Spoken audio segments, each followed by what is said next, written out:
தமிழகம் எங்கும் Max Gold cash for your gold. Max Gold நீங்க தங்க மட்டும் இல்லைங்க, பிளாட்டினம், டைமண்ட், சில்வர், ரூபினி எதை வேணாலும் விற்கலாம். உங்களுக்கான பணம் ரொக்கமா கையிலயோ இல்லைன்னா பேங்க் அக்கௌண்ட்லயோ உடனடியாக செலுத்திடுவாங்க.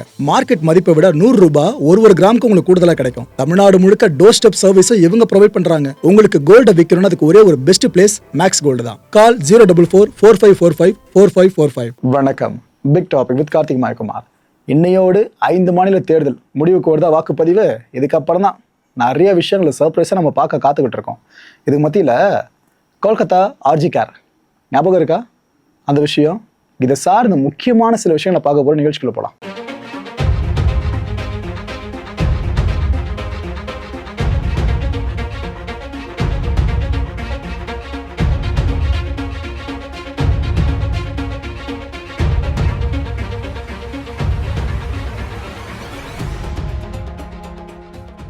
முதல்ல தமிழ்நாடு தேர்தல் களத்துலேருந்து ஆரம்பிச்சிருவோமே. மயிலாப்பூர் பாஜக வேட்பாளர் தமிழிசை இருக்காங்களே, அவங்க கிட்ட செய்தியாளர்கள் மைக்க போட்டாங்க. எங்க இது போல சொல்றாங்க, நீங்க என்னங்க சொல்றீங்க அப்படின்ட்டு. அதாவது குழந்தைகளை வச்சு விஜய் அவர்கள் என்னமோ பண்றதா அதுன்னு சொல்றாங்க. அந்த கண்காணிப்பு வரைக்கும் போயிட்டு விஜய் மேல கம்ப்ளைண்ட் அதுன்னு கொடுக்குறாங்க. என்னங்க நினைக்கிறீங்க கேட்குறப்ப அவங்க என்ன சொன்னாங்கன்னா, விஜய் குழந்தைங்களை கூட பிரச்சாரத்துக்கு ஈடுபடுத்துறாருல, இதெல்லாம் சரியான விஷயம் இல்லைங்க. அவங்க மனசுல தப்பான கருத்தை விதைக்கும்படி தான் விஜய் செயல்பட்டு இருக்காரு. இதை தம்பி விஜய் அவர்கள் உணரணும் அப்படின்னு சொல்லியிருக்காங்க. இதுக்கப்புறம் ஒரு கேள்வி கேட்டாங்க. எங்க செங்கோட்டையன் அண்ணன் போறப்பெல்லாம் சொல்றாருங்க, 200 தொகுதிகளில் கண்டிப்பாக டிவிக்கு ஜெயிக்கும் அப்படின்ட்டு, இதுக்கு வாய்ப்பு இருக்கா அப்படின்னு கேட்டாங்க. இந்த கேள்வியை கேட்டு தமிழிசை அவர்கள் சிரிச்சாங்க பாருங்க. என்னது 200 தொகுதிகளுக்கு மேலேயா, என்னங்க சொல்றீங்கன்ட்டு அவங்கள பேச முடியல, சிரிச்சுக்கிட்டே இருக்காங்க. அதுக்கப்புறம் பதில் சொன்னாங்க, ஏங்க கனவு தானே, காண்டிட்டு போட்ட விடுங்க, அது என்ன ஆக போகுது, மே 4ஆம் தேதி தெரிஞ்சிருவாங்க. யார் தடுக்க போகிறாங்களோ அது வரைக்கும் கனவு கண்டுக்கிட்டு ஏதோ பண்ணிட்டு போகிறாங்க. மே 4 வரைக்கும் வெயிட் பண்ணுங்களேன், அது வரைக்கும் எதுக்கு நம்ம அவசரப்பட்டு பேசணும். ஆனால் இதெல்லாம் ஓவர் சத்தம். விசில் அடித்தா சத்தம் வரும்னு தெரியும், ஆனால் இவ்வளோ தூரம்லாம் சத்தம் போகாது. இந்த சத்தம் எப்படி இருக்குன்னா, அந்த 200 தொகுதிக்கு மேலே அப்படின்னு அவங்க சொல்லியிருக்க சத்தம், இது விசில் சத்தம் மாதிரி தெரில, பாம்பு சத்தம் மாதிரி இருக்குது. அவ்வளோ தூரம் இவங்க கனவு கண்டுறதா அவங்க பேசி சிரிச்சிருக்காங்க பயங்கரமாக. ஸ்டாலின் அவர்களோட கொடைக்கானல் பயணம் முடிவுக்கு வந்துருச்சு. அங்கே ஒரு டைம் ஸ்பெண்ட் பண்ணியிருந்தாலும் பார்த்துருந்தோம். அங்கே மக்களை சந்திக்கிறதா இருக்கட்டும், நிறைய இடங்களுக்கு ஒரு விசிட் பண்ணதா இருக்கட்டும். ஏன்னா தேர்தல் பரப்புரை கூட்டம் அதுன்னு இருந்துட்டு கொஞ்சம் இந்த அரசியல் வாழ்க்கைக்கு தற்காலிக முற்று வச்சு அங்கே இருந்தாரா, இப்போ திரும்ப அங்கே கிளம்பிட்டாருங்க. கொடைக்கானல் பயணம் இனிதே முடிஞ்சிருக்கு. அங்கேருந்து காரில் ஒரு கிளம்பும் போது அங்கே இருக்க கொடைக்கானல் மக்கள்லாம் ரொம்ப ஆனந்தத்தோடு வந்து வழி அனுப்பி வச்சாங்க. அதுலேயும் பல பேர் வந்து செல்ஃபி எடுத்து இவரும் நல்லா மிங்கில் ஆகிட்டாப்ல, ஸ்டாலின் அவர்களும் நல்லா மிங்கில் ஆகிட்டாப்ல. அதுக்கப்புறம் பிரிய மனசு இல்லாமல் அங்கேருந்து வந்த மாதிரி இருந்துச்சு. எலெக்ஷன் ரிசல்ட் அனௌன்ஸ் பண்ண போகிறாங்களே, அதுக்கு முன்னாடி ஒரு முன்னோட்டம் தான் இது எல்லாமே. எல்லாரும் இப்போ ரிலாக்ஸ் பண்ணிட்டு இருக்காங்க. ஏன்னா அந்த ஒரு நாள் டென்ஷன் பீக்கில் இருக்க ஒரு அரசியல் கட்சி தலைவர்களுக்கும் அதுக்கான முன்னோட்டம் தான் இது எல்லாமே. ஓகே, இப்போ மேற்கு வங்கம் சார்ந்து வருவோம். மேற்கு வங்கத்தில் என்னையோட வாக்குப்பதிவு முற்று முழுதாக முடிஞ்சிருச்சு. ஆக்சுவலாக 2ஆம் கட்ட வாக்குப்பதிவு நடந்துச்சா, இதில் மட்டுமே 3.22 கோடி வாக்காளர்கள் தங்களோட வாக்குகள் சார்ந்து பதிவு பண்ண ஒவ்வொருத்தராக வந்துக்கிட்டு இருந்தாங்க. 142 தொகுதிகளுக்கான 2ஆம் கட்ட வாக்குப்பதிவு தான் இப்போ நடந்திருக்கு. ஏற்கனவே ஃபர்ஸ்ட் ஃபேஸ்ல ஃபுல்லாக முடிஞ்சு பேலன்ஸ் இப்போ நடந்திருக்கு. வேட்பாளர் எவ்வளோ பேர் தெரியுமா? 1448 பேர். ஆக்சுவலாக இந்த எக்ஸிட் போல்ஸ் இருக்குல்ல, அது ஒன்று வெளியாக ஆரம்பிச்சிருச்சு. நீங்கள் அவரோட எதிர்பார்த்துட்டு இருந்த ஒரு எக்ஸிட் போல்ஸும் வெளியாக ஆரம்பிச்சிருச்சு. அதெல்லாம் அக்குமுலேட் பண்ணி ஒரு ஸ்பெஷல் வீடியோவை உங்களுக்கு சீக்கிரமே கொடுக்குற மக்களை வெயிட் பண்ணுங்க. அடுத்த முக்கியமான விஷயம் ஆர்ஜிகர், இதை பற்றி சொல்லிடுறேன். ஏன்னா மேற்கு வங்கத்தில் எத்தனையோ பேருக்கு சீட்ஸ் கிடைச்சாலும் ஒரு ஃபேமிலிக்கு கிடைச்ச சீட் இருக்கு பாருங்க, நம்ம யாருமே மறக்க முடியாத ஒரு குடும்பம் அவங்களுக்கு கிடைச்ச சீட்டு. கடந்த 2024 வருஷம் ஆகஸ்ட் மாதம் 9ஆம் தேதி இந்த வெஸ்ட் பெங்காலில் இருக்க ஆர்ஜி கேர் மெடிக்கல் காலேஜ், இங்கே இருந்த ரெசிடென்ட் டாக்டர் அவங்கள பாலியல் வன்கொடுமை பண்ணி கொலை பண்ணி போட்டிருந்தாங்களா. அந்த நிகழ்வு யாரும் மறந்துருக்க மாட்டீங்களா? செமினார் ஹாலுக்கு அருகில் நடந்த கொடுமை இது. இது யார் என்ன பண்ணாங்கன்னு சொல்லி ஃபுல்லாக விசாரிக்கும் போது ஒரு நாளும் நூற்றுக்கணக்கான அப்டேட்ஸ் வந்துக்கிட்டே இருந்துச்சு. திரிணாமுல் காங்கிரஸ் கட்சிக்கு ரொம்ப நெருக்கமானவங்க அது இதுன்னு என்னென்னமோ சொல்ல ஆரம்பிச்சு அந்த கட்சியின் ஒரு பக்கம் போர் கொடுத்து தூக்க ஆரம்பிச்சாங்க. ஏங்க இதில் கூட அரசியல் பண்ணுறாங்க பாஜக, அவங்க இன்ஃப்ளூயன்ஸ் பண்ணதா எங்கள் கட்சி பேர்லாம் வெளியே கொண்டு வராங்க என்னென்னமோ, அதெல்லாம் கிடையாதுங்க அது இதுன்னு சொன்னாங்க. அப்புறம் உள்ளுக்குள்ளே விசாரிச்சு பார்த்தா சஞ்சய் ராய் அப்படின்ற ஒருத்தனோட பேர் வந்துச்சு. அவர் சிவிக் வாலண்டியர், போலீஸோடு ரொம்ப ரொம்ப நெருக்கம் அந்த ஆள். அவனை பிடிச்சி விசாரிக்கும் போது அவன் சில விஷயங்களை சொல்லியிருக்கான். ஆனால் கோர்ட்டுக்கு போகும்போது அந்த சில விஷயம் மாறிட்டு இருக்கு. நான் அப்பாவின்ற மாதிரி சொல்ல ஆரம்பிச்சிட்டாப்புல. அதுக்கப்புறம் அது இதுன்னு கேஸ் போயிட்டு அவனுக்கு உள்ளே போட்டு இதெல்லாம் நடந்து முடிஞ்சது.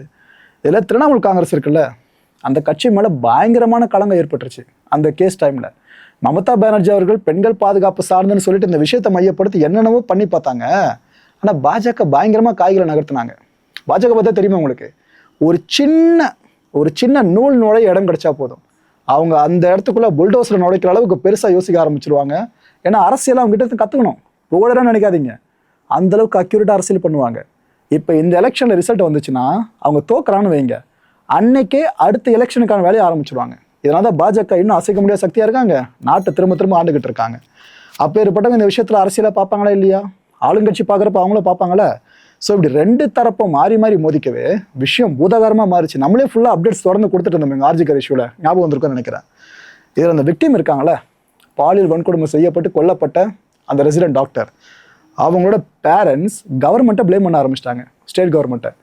இல்லைங்க இந்த திரிணாமுல் காங்கிரஸ் கட்சியினர் ஏதோ சம்மந்தம் இருக்குதான்னு நினைக்கிறேன், அவங்க இன்ஃப்ளூயன்ஸ் பண்ணுறாங்க, அவங்க செல்வாக்கை பயன்படுத்துகிறாங்க, அதுன்னு குற்றச்சாட்டை அடுக்க ஆரம்பிச்சு மேற்கு வங்க அரசுக்கு எதிரான விஷயமா அது மாறிடுச்சு. இது வரைக்கும் நாம இந்த ஆர்ஜிகரை பற்றி எப்போ வீடியோ போட்டாலும் அவங்க பேரண்ட்ஸோட ஃபேஸை ரிவீல் பண்ணல. ஃபார் த ஃபர்ஸ்ட் டைம் இப்போ ரிவீல் பண்ணலான்னு நினைக்கிறேன். இவங்க தான் அந்த ஆர்ஜிகர் விக்டிம் இருக்காங்களே, அவங்களோட அம்மா.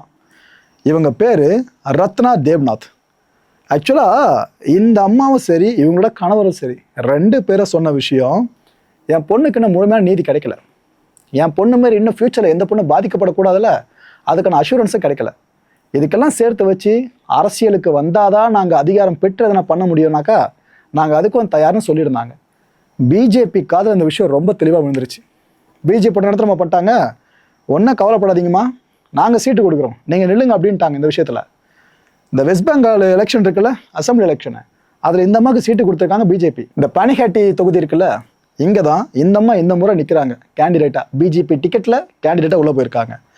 அண்ட் பிஎம் மோடி இருக்கார்ல, அவர் மேற்கு வங்கத்தில் இருக்க மற்ற கேண்டிடேட்ஸ்லாம் பெருசாக ஃபோக்கஸ் பண்ண மாதிரி தெரியல. ஆனால் இந்த அம்மா சார் நிரந்தரமா சொன்னார், இருக்கிற கேண்டிடேட்ஸ் இந்த ரத்னா இருக்காங்களே இவங்க தான் பவர்ஃபுல் சிம்பிளாக இருக்கிறதா சொல்லியிருந்தாருங்க. ஸோ மோடி அவர்களுக்கு நல்லா தெரியும், ஏன்னா அவர் முதலமைச்சராக இருக்கும் எவ்வளோ அரசியலை கடந்து வந்திருப்பார், அவருக்கு நல்லா தெரியும் இது எவ்வளோ பெரிய மாஸ்டர் ஸ்ட்ரோக்னு சொல்லிட்டு. ஓகே, இந்த ரத்னா இருக்காங்களே இவங்க வீதியாக பிரச்சாரம் பண்ண போனாங்க. பிரச்சாரத்துக்கு பெரிய தலைகளை கூட்டு வந்தாங்க, பாஜக இருக்க பெரிய தலைகள், முன்னாள் அமைச்சர்கள் முதற்கொண்டு அவங்களாம் வந்து இவங்களுக்காக பிரச்சாரம் பண்ணாங்க, வீதியாக போனாங்க எல்லாருமே. இந்த விஷயம் லோக்கலில் பெரிய தாக்கத்தை ஏற்படுத்தி அதில் மாற்றமே இல்லை. விமன் சேஃப்டி இருக்குல்ல, இதைத்தான் இந்த அம்மா எங்கே போனாலும் அஷூரன்ஸாக கொடுத்தாங்க. என் பொண்ணுக்கு நடந்த மாதிரி யாருக்கும் நடக்க விட மாட்டேன்னு திரும்ப அந்த அம்மா சொன்னாங்க. இப்போ தெரியுது அதுக்கு நான் ஃபேஸை ரிவீல் பண்ணேன்னு, ஏன்னா அவங்களே ஆப்வியஸாக பப்ளிக்காக ரிவீல் பண்ணிட்டாங்க எல்லா முகத்தையும். ஸோ இங்கே இந்த விஷயத்த சொல்ல லோக்கல் பீப்புள் இருக்காங்களே அவங்க இவங்களுக்காக திரள ஆரம்பிச்சிட்டாங்க. ஆமாம்பா, இந்த அம்மா எவ்வளோ கஷ்டப்பட்டுருக்காங்க, நம்ம வீட்டில் குழந்தைங்க இருக்காங்க, பெண்கள் இருக்காங்க, நாளைக்கு அவங்களுக்கு அந்த கஷ்டம் வந்துடக்கூடாதுல, நாம் அந்த அம்மா கூட நிற்போன்னு பாஜகவை பிடிக்குதோ இல்லையோ, ஆனால் அந்த அம்மாவுக்காக பல பேர் சேர ஆரம்பித்தாங்க. இதுக்கப்புறம் ரத்னா சொன்ன விஷயம் என்ன தெரியுமா, கண்டிப்பாக எலெக்ஷன் ஜெயிப்போங்க, நம்ம ஜெயிச்சு ஒரு பெரிய மாற்றத்தை கொண்டு வருவோம், நம்ம கண்டிப்பாக மக்கள் என் பக்கம் நிற்கிறீங்கன்னு தெரியும், ஓட்டு என்ன தான் போடுவீங்கன்னு தெரியும்னு ஒரு கான்ஃபிடண்ட்டாக நிலைக்க வந்துட்டாங்க இந்த அம்மா. பாஜக மேலிடமே ரைட்டு, வெஸ்ட் பெங்காலில் மற்றவங்க எந்த அளவுக்கு கேண்டிடேட்ஸாக சோபிக்கிறாங்களோ இல்லையோ, ரத்னா நல்லா சோபிப்பானு நம்பிக்கை வச்சுட்டாங்க. அந்தளவுக்கு இருந்துச்சு அவங்களோட ஒவ்வொரு பிஹேவியரும். இதெல்லாம் தாண்டி இப்போ மேற்கு வங்கத்தில் வாக்குப்பதிவு நடந்து முடிஞ்சதில்ல, இதில் இவங்களும் வந்து ஓட்டு போட்டாங்க, தன்னோட ஓட்டை செலுத்தினாங்க. ஆனால் என்ன ஆயிடுச்சுன்னா, இந்த திரிணாமுல் காங்கிரஸோட தொண்டர்கள் இருக்காங்களே அவங்களுக்கு இந்த அம்மாக்கு இடையில ஒரு பெரிய வாக்குவாதம். இந்த அம்மா பாட்டியும் சைலண்டாக தான் போனாங்க வாக்கை செலுத்துவோன்னு. ஆனால் பாஜக டிக்கெட்டில் வந்திருக்காங்களே இதை அந்த திரிணாமுல் காங்கிரஸில் இருக்கவங்களும் பொறுத்துக்க முடியல. ஓ இதுக்கு தான் நீ அரசியல் பண்ணியாமா அது இதுன்னு பேச ஆரம்பிச்சிட்டாங்க. ஒன்று யோசிச்சு பாருங்களேன், பெத்த மகளை இப்பேற்பட்ட நிலைமையில பறி கொடுத்துட்டு ஒரு அம்மா அரசியலுக்கு வராங்க அப்படின்னா பணங்க சம்பாதிக்க வருவாங்க. இந்த அரசியல் எந்த அளவுக்கு எல்லாருமே கெட்டவன் சாயம் பூசிக்கிட்டு இருக்கல, இதாங்க நடந்திருக்கு. ஆனால் அந்த அம்மா இதெல்லாம் பெருசாக கண்டுக்கவே இல்லைங்க. அவங்க பாட்டுக்கு போனாங்க, ஓட்டு போட்டு வெளியே வந்துட்டே இருந்தாங்க, ஊடகங்கள்கிட்ட கையை நீட்டி காட்டவும் ஆரம்பிச்சிட்டாங்க.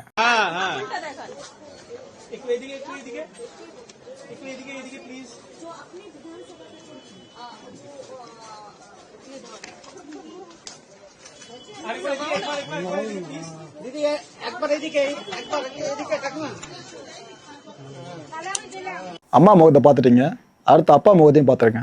அந்த ஆர்ஜிகர் விக்டிமோட அப்பாவை தான் இங்கே நீங்கள் பார்த்துட்டு இருக்கீங்க. இவர் பேர் சேகர் ரஞ்சன் தேவ்நாத். இவரும் அந்த பானிஹாட்டி தொகுதியில் இருக்க வாக்குச்சாவடி வந்தாப்புல ஓட்டை செலுத்தினதுக்கப்புறம் ஊடகங்கள்கிட்ட சில விஷயங்களை சொன்னார். என்னென்ன சொன்னார்னா, இது ரொம்ப எங்களுக்கு கஷ்டமாக தாங்க இருக்குது, பொண்ணை பறி கொடுத்துட்டோம், இப்போ ஏற்பட்ட கொடுமையை செஞ்சு என் பொண்ணை சாகடிச்சிருக்கான், ஆனாலும் நாங்கள் அரசியலுக்கு வந்து அந்த மன தைரியத்தோடு நின்று களமாட வேண்டியதாக இருக்குல்ல, இது எங்களுக்கு கஷ்டமாக தான் இருக்கு, நான் இல்லைன்னு சொல்லலை. ஆனால் ஜஸ்டிஸை இப்படியும் பெற முடியும்னு ஒரு மெத்தட் இருக்குது பார்த்தீங்களா, அரசியலுக்குள்ளே வந்து அதிகாரம் பெற்றாதான் நீதியை கிடைக்கும்ன்றது. இதை சொல்கிறதுக்கு எனக்கு ரொம்ப ரொம்ப கஷ்டமாக இருக்குங்க. ஆனால் நாங்கள் ஜெயிப்போம் பாருங்கள், எங்களோட பொண்ணு சாவுக்கான நீதியை நாங்கள் பெறுவோம், எல்லாரும் வெயிட் பண்ணி பாருங்க. ஏன்னா மக்கள் இன்னும் எங்க கூட தான் நிற்கிறதா அவர் ரொம்ப திட்டவட்டமாக சொல்லியிருந்தாரு. இந்த வாக்குப்பதிவு முடிஞ்சு யாருக்கு ஓட்டு போட்டோன்றது யாரும் சொல்லக்கூடாதுல்ல. ஆக்சுவலாக இதை பப்ளிக்காக இப்போ வெஸ்ட் பெங்காலில் பல பேர் சொல்கிறாங்க. ஆனால் இவங்களுக்கு தான் போட்டோன்னு சொல்லலை, அதை வேற மாதிரி கன்வே பண்ணுறாங்க.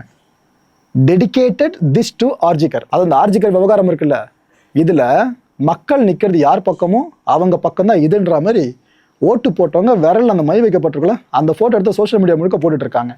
இதெல்லாம் பார்க்குறப்ப பிஜேபிக்கு நல்லா கண்ணு பளிச்சுன்னு தெரியுமா தெரியாதா? அவங்களுக்கு ஓரளவுக்கு நம்பிக்கை வர ஆரம்பிச்சிருச்சுங்க. ரைட்டு, ஒரு பெரிய மாற்றத்தை நோக்கி வெஸ்ட் பெங்கால் நம்ம அழைச்சிட்டு போயிட்டு இருக்கோன்னு அவங்களுக்கு பேர நம்பிக்கை வந்துருச்சு. இந்த ஆர்ஜிகரை பற்றி ஒரு நாள் சொல்லிட்டு இருந்தேன்னா, அடுத்த முக்கியமான விஷயத்தை பற்றி சொல்கிறேன். இது மகாராஷ்டிரா. என்னன்னாக்கா, மகாராஷ்டிராவில் இந்த ஆட்டோ டாக்ஸிலாம் ஓட்டுவாங்க பார்த்தீங்களா, அந்த டிரைவர்ஸு, இவங்க இனிமேல் மராத்தி பேசுறது கட்டாயம். மக்களை யோசிச்சு பார்க்க முடியுதா? தமிழ்நாட்டில் வண்டி ஓட்டுற ஒவ்வொரு டிரைவர்ஸும், இந்த டாக்ஸி ஓட்டுறவங்க, அவங்க தமிழ் கட்டாயமாக பேசணும், தெரிஞ்சாகணுன்ற விஷயம் கொண்டு வந்து எப்படிங்க இருக்கும்? இதைத்தான் மகாராஷ்டிராவில் கொண்டு வந்திருக்காங்க. ஆக்சுவலாக மே 1 ஆரம்பித்து ஆகஸ்ட் 15 வரைக்கும் இதுக்காக சிறப்பு சோதனைலாம் செய்ய போகிறாங்களாம். வண்டி ஓட்டுற எத்தனை பேருக்கு மராத்தி தெரியுது தெரியலன்றதை பார்க்கறதுக்கு சிறப்பு சோதனை. இதுக்காக தனியார் குழுவே அமைச்சிருக்காங்க. இல்லை இன்னொரு ஹைலைட் என்னென்னா, மராத்தி தெரியாத டிரைவர்ஸ் இருப்பாங்களே, இவங்களுக்கு ஆர்டிஓ அலுவலகத்தில் வச்சு பயிற்சி கொடுக்க போகிறாங்களாம். இந்த பயிற்சி முடிச்சதுக்கப்புறம் சர்டிஃபிகேட் ஒன்று இஷ்யூ பண்ணுவாங்க. இந்த சர்டிஃபிகேட் உங்கள் கையில் இருந்தால் மட்டும்தான் லைசன்ஸை நீங்கள் ரெனியூ பண்ண முடியும். எங்கே கொண்டு வந்து வச்சுருக்காங்க பார்த்தீங்களா? மொழிப்பற்று சார்ந்து நிறைய பேருக்கு நம்ம கிளாஸ் எடுத்திருக்கோம். ஆனால் மகாராஷ்டிரா இது இன்னும் வேற மாதிரி டீப்பாக கொண்டு போக ஆரம்பிச்சிட்டாங்களே. இதை சில பேர் அடக்குமுறைன்னு சொல்ல ஆரம்பிச்சிட்டாங்க. ஆனால் மகாராஷ்டிராவில் இருக்கவங்க சொல்கிறது, ஒரு மொழியாக வந்து ஏறி மிதிக்கும், நாங்கள் வேடிக்கை பார்க்கணுமா, எங்கள் மொழி அழியிடுத, மற்ற விஷயம் அழிஞ்சா போயிட்டு போகுது. பொருட்களாக இருந்தால் மொழியில் அழிஞ்சிச்சுன்னா எங்கள் அடையாளமே அழிஞ்சிரும். இந்த அளவுக்கு சீரியஸாக பார்க்குறாங்க. சீரியஸாக பார்க்குறாங்கன்னு நான் ரொம்ப அழுத்தி சொல்கிறேன் மக்களே. ஓகே ரைட்டு, இந்த கான்டென்ட்டை பொறுத்த வரைக்கும் என் மனசு ஒரு வினா இருக்க முடிஞ்ச அதுக்கான பதில்களை கீழே கமெண்ட் செக்ஷனில் கமெண்ட்டாக லீவ் பண்ணுங்கள். எத்தனை தொகுதிகளில் இந்த முறை சூரியன் உதிக்க போது, இலை செழிக்க போது, விசில் பறக்க போது, விவசாயிகள் தலை நிமிர போகிற சூழல், இந்த முறை எத்தனை தொகுதிகளை ஏற்பட போகுதுன்னு நினைக்கிறீங்க? உங்களோட ப்ரெடிக்ஷன் என்ன? அடுத்த நிகழ்ச்சி சந்திக்கலாம். நன்றி, வணக்கம். தமிழகம் எங்கும் Max Gold, cash for your gold. Max Gold நீங்க தங்க மட்டும் இல்லைங்க, பிளாட்டினம், டைமண்ட், சில்வர், ரூபினி எதை வேணாலும் விற்கலாம். உங்களுக்கான பணம் ரொக்கமா கையிலயோ இல்லைன்னா பேங்க் அக்கௌண்ட்லயோ உடனடியாக செலுத்திடுவாங்க. மார்க்கெட் மதிப்பை விட 100 ரூபாய் ஒரு கிராமுக்கு உங்களுக்கு கூடுதலா கிடைக்கும். தமிழ்நாடு முழுக்க டோர் ஸ்டெப் சர்வீஸ் இவங்க ப்ரொவைட் பண்றாங்க. உங்களுக்கு கோல்ட விற்கணும்னு அதுக்கு ஒரே ஒரு பெஸ்ட் பிளேஸ் மேக்ஸ் கோல்டு தான். கால் 04445454545. என் நண்பர் மாயம் ஸ்டுடியோஸ் நேயர்களே, மாயம் பக்தின்னு ஆன்மீகத்துக்காக பிரத்யேகமா ஒரு சேனலை கொண்டு வந்திருக்கோம். மறக்காம சப்ஸ்கிரைப் பண்ணி அந்த சேனலுக்கு உங்களோட ஆதரவை மனப்பூர்வமா தெரிவிங்க. வணக்கம் மாயம் ஸ்டுடியோஸ் நண்பர்களே. மாயம் ட்ரெண்ட்ஸ் அப்படின்ற ஒரு புதிய ஃபேஸ்புக் பேஜை ஓப்பன் பண்ணியிருக்கோம். நீங்கள் யூடியூப்ல பார்த்துட்டு இருக்கீங்களா நம்மளோட கான்டென்ட்ஸ்லாம், இதெல்லாம் விட ஒரு படி மேலே ரொம்ப கிறிஸ்பாகவும் ரொம்ப சூப்பராகவும் நிறைய கான்டென்ட்ஸ் உங்களுக்கு இந்த பேஜில் காத்துட்டு இருக்குங்க. ஸோ உடனடியாக ஃபேஸ்புக் பிளாட்ஃபார்ம் போங்க, மாயம் ட்ரெண்ட்ஸ்னு டைப் பண்ணி சர்ச் பண்ணி நம்ம பேஜை ஃபாலோ பண்ணுங்க. அப்படியே நம்ம சேனலையும் நீங்கள் சப்ஸ்கிரைப் பண்ணிட்டீங்க அப்படின்னா இன்னும் நிறைய புது புது கான்டென்ட்ஸை உங்களுக்காக ப்ரொடியூஸ் பண்ணி கொடுத்துக்கிட்டே இருப்பாங்க. நீங்கள் பண்ணுற ஒவ்வொரு சப்ஸ்கிரிப்ஷனும் எங்களுக்கு பெரிய மோட்டிவேஷனாக அமையும்.